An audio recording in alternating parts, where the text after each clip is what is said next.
چې د دې منځونو سره د سنت ولې دي یعنې موږ فرض منځ کوو سنت ولې کوو نو بیا د دې سره متصل دویم سوال دی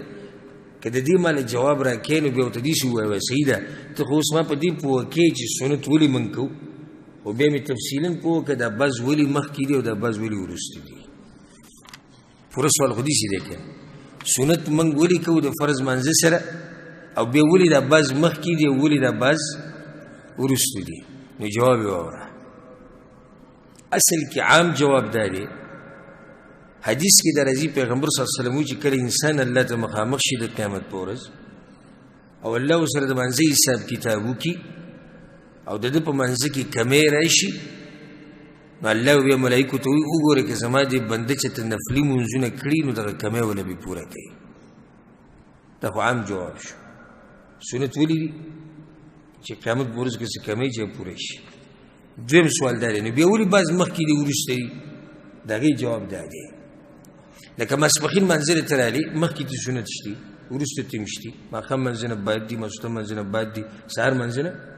مخکې ولې دا مخکې وروسته نو جواب دا دی ته جومات ته راننوتې سبحان الله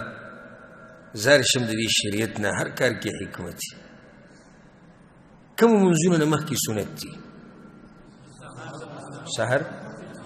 ماسپښین او مازدیګر نه مخکې سنت غیر مؤکده شتي او تفصیل به راشي 4 رکعات یا 2 رکعات ولې جواب ته جومات ته راننوتې ماسپښین وخت ډېر مصروفه وخت دی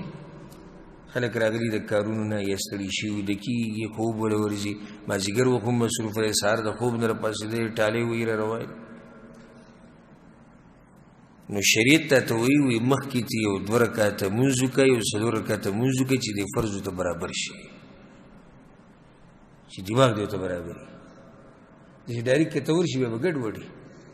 یا یو سړی بهر نه راغی بازار نه دې بازار نه راغی ماسپښین خپل دکان بند کړو راغی د اوس ټول ذهن په څه کې دی کاروبار کې دی په دکان کې دی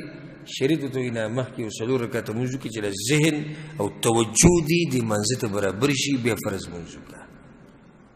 ورسېدو بیا د وروستني ولې دي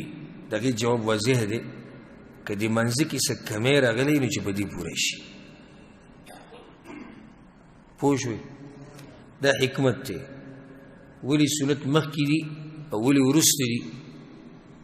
او ولې د سنت من کوو د ټولو جواب وشو بحمد الله وتوفیق